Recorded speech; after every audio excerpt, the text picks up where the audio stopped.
So far this year, I've played numerous bad gacha and mobile games. Like, I'm talking the bottom of the barrel. But recently, I was offered the opportunity to be saved from that pain, and the name of that savior is Arknights Endfield. Arknights Endfield is a new 3D real-time strategy RPG coming to PlayStation 5, PC, and mobile in early 2026. But I have been given test access to the closed beta, so I can tell you all what to expect. Okay, well, before I start getting into more detail about this game, let me just show you my initial experience when I first started. Who up compiling their shaders right now?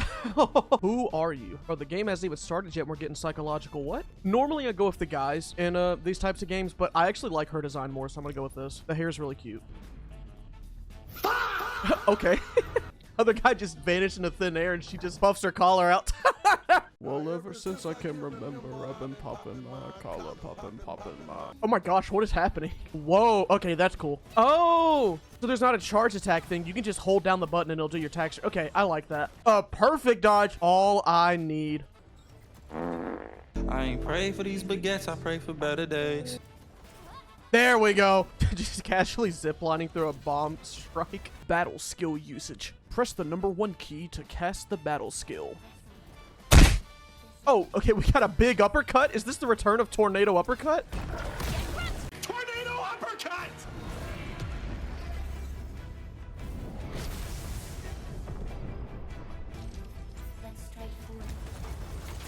Okay. Just summons 2 ginormous cannons.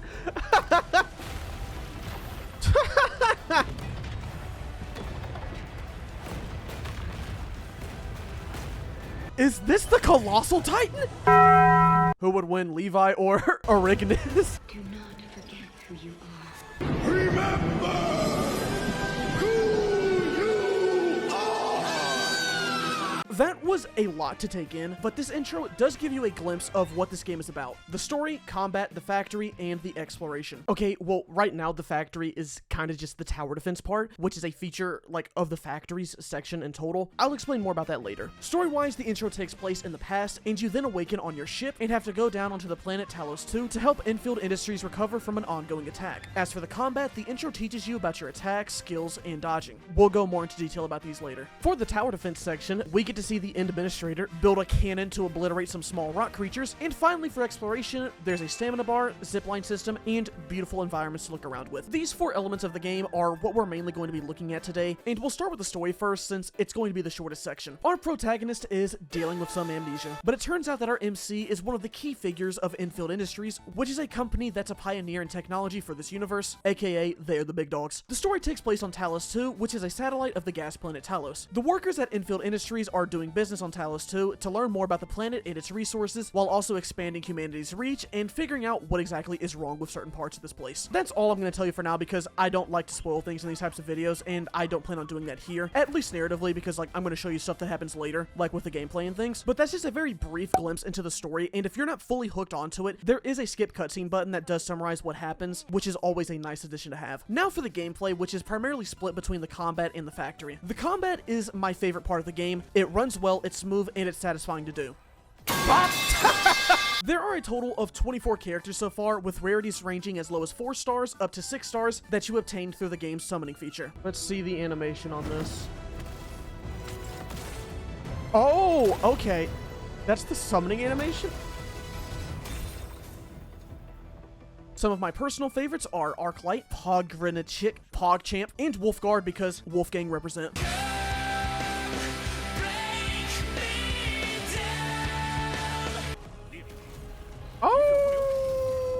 All of these characters have different classes, weapons, and arts. The classes are basically roles that a character has, and there are 6 of them. As for the weapons, they have swords, great swords, hand cannons, art units, and polearms. Then lastly, we have the arts themselves, which are pretty close to what most people would consider elements. There's physical, heat, electric, cryo, and nature. Each of these arts have their own effects and reactions that differ depending on whether you combine them with each other or another art. Aside from physical, which has its own reactions. These reactions aren't very complicated to pull off, and it's not something you'll need to study for years to come and make a PowerPoint about, but what makes them fun to use use is how they intertwine with the game's feel. The combat is a real-time strategy RPG. You have 4 team members, and they are all out on the field at the same time. They can take damage, but it is heavily reduced. However, you will take full damage. Everyone on the team has one skill that can be pressed with a corresponding number. These skills don't have cooldowns, but they do have a cost. Above your health bar are your skill points, and you have 3 of them. Each ability costs 1, and they can be recovered with final attacks, perfect dodging, and combos. The final attack is the last attack in your attack string.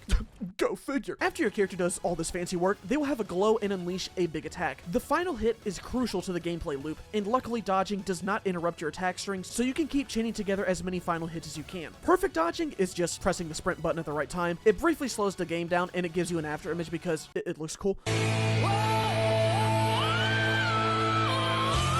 But it's exactly what it sounds like. The timing on it is fairly generous, but once you fully get the hang of it, you'll be getting your skill points back in no time. And when all dodges are perfect, none of them will be. Lastly are the combos, which is my singular favorite part of the combat. Since everyone is out on the field, they aren't there to just look pretty. They actually work together with you. During combat, you will notice a prompt that will occasionally show up on the screen. This is a combo skill, and it works like another ability for the character. These skills do not cost skill points, but they do have some drawbacks. The first being that they can only be done once a condition is met. For example, Perlica's combo skill can only be done once you land a final strike. Arknights combo skill can only be activated once electro damage has been dealt to an enemy. The other downside is that these combo skills do have cooldowns, so you can't just spam them constantly. Now, even though these 3 methods I just mentioned are used to gain skill points, it doesn't mean that you can just have an endless cycle of ability spam and combo spills. You do actually have to think and manage your skill points, because if you run out of them, you are missing out on a lot of damage and potential counterplay. Some enemies in this game will have a red circle around them, and as it closes, you need to use a skill to interrupt them, but if you don't have one available, then you're screwed. It's important to try and at least have one skill point available so you can counter an enemy if the time comes. But you do need to look for skills to damage enemies because skills do a lot of posture damage. And once an enemy's posture is full, you stagger them and you get to do a special attack for big damage. Speaking of big damage, there's also ultimates which can be built up by using your skills over time. This is basically the core gameplay loop of Enfield's combat, which I honestly love because it's fun and extremely satisfying to pull off because you can really feel the impact that these moves have based on the sound effects and voice acting and just the weight. And in my opinion, where the gameplay really shines is with boss fights because that's where they fully test your knowledge of the game's mechanics, and this game can be pretty hard at times. There's been challenges that I failed, and I've even had a couple of deaths in certain fights. There's definitely a lot to consider when it comes to the combat, but after you get a feel for it, it'll become second nature for you. But combat is not the only bit of gameplay in Arknights Endfield. There's also the factory system. The automated industry complex is a device from Enfield Industries that allows you to produce numerous different machines in the area around you. You can create zip lines and a variety of contraptions that help facilitate the production and transportation of mining ores, medicine. You can transfer power to different parts of the map, and you can even make gear that makes your character stronger. There's a lot that can be done with the AIC, and I'm gonna be fully honest here, it can seem very overwhelming. It was for me.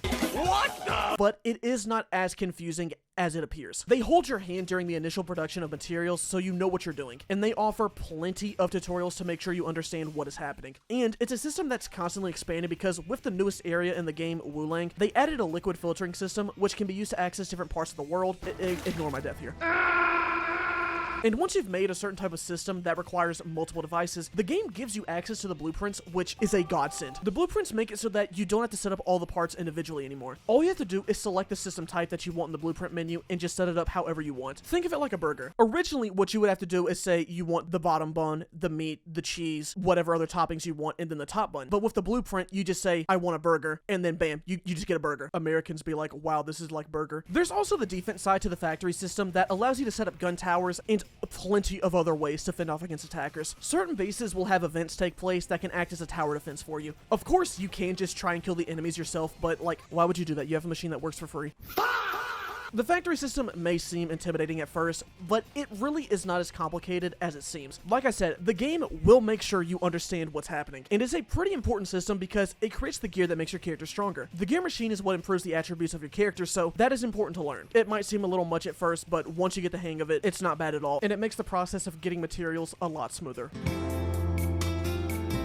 As I mentioned in the factory section, there are zip lines you can use to traverse the world, which is useful for getting around, but it's also important to slow down and appreciate the game more. This game looks amazing. It is one of the best looking games I've played this year, and when I say that, I'm talking about both the rendered cutscenes this game has and just how it looks normally. There is so much detail present in this world, and my favorite is that you can see the little rain splashes on the characters. The settings are just beautiful. Valley 4 is a futuristic, grassy, mountainous area with factories and broken down camps splattered throughout, and the newest region, Wulang, is heavily based off Chinese architecture that has a bigger focus on a city aesthetic, while also having the outskirts filled with rivers and trees. In conclusion, I've spent a good amount of time playing the Enfield closed beta test, and I can confidently say that this is a good game and one of the better betas that I've played. I didn't have any performance issues, and there was plenty of content for me to do. And if there was this much for me to do in a beta, then I know there's going to be plenty for the full release in early 2026. You can pre-register for the game's full release with the link in the description. The game will be available on PC, PlayStation 5, and mobile early 2026. Thank you again to Arknights Endfield for sponsoring this video, and I hope to see you all join me with it next year for the full release. Tell me why I'm here and